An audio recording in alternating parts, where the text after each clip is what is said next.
Hello guys, চলে এসেছি নতুন একটি ভিডিও নিয়ে। আজকের ভিডিওটি খুবই স্পেশাল। আজকে চলে গিয়েছিলাম নেপালগঞ্জ হাটে। যেতেই সামনে চোখ পড়লো অনেকগুলো দোকান, যেগুলো সবই খাবারের দোকান, ফুচকা স্টল। আর এপার থেকে যদি দেখি নানান রকমের শুধু খাবারের দোকান। তো চলো আগে দেখাই।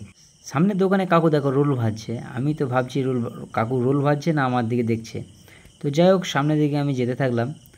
তো আমার এই সামনে যেগুলো যাচ্ছে এগুলো সবই আমার বন্ধু। মেলায় গিয়ে কী হাল বলবো বন্ধুরা, শুধু ঘামছি।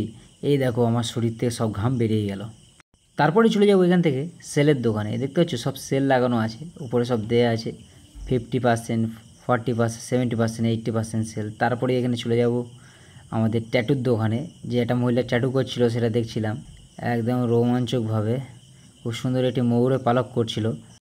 এরপরই দেখতে পেলাম বিশাল একটি কারেন্টের ড্রাগন দোলা, এটি অনেক লোক মস্তি করে চড়ছিল। এরপর চলে গেলাম আমরা ফুচকার দোকানে। এখান থেকে যথারীতি ফুচকা খেয়ে নিলাম। তারপর চলে গেলাম পাপড়ি চাটের দোকানে। তো ওই কাকু আমাদের এই 4 জনের জন্য এই পাপড়ি চাট বানাচ্ছিল।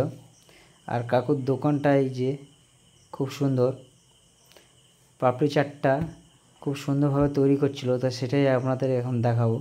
এই যে কাকুর দোকানটা, সম্পূর্ণ দোকানটা খুব সুন্দর লাগছিল যখন তৈরি করছিল। এই দেখো সব একে একে এর মধ্যে দিয়ে দিল।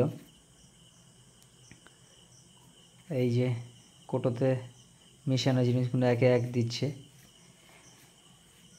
পাপড়ি চাটের যথারীতি মশলা এইগুলো আমরা দেখতে পাচ্ছি।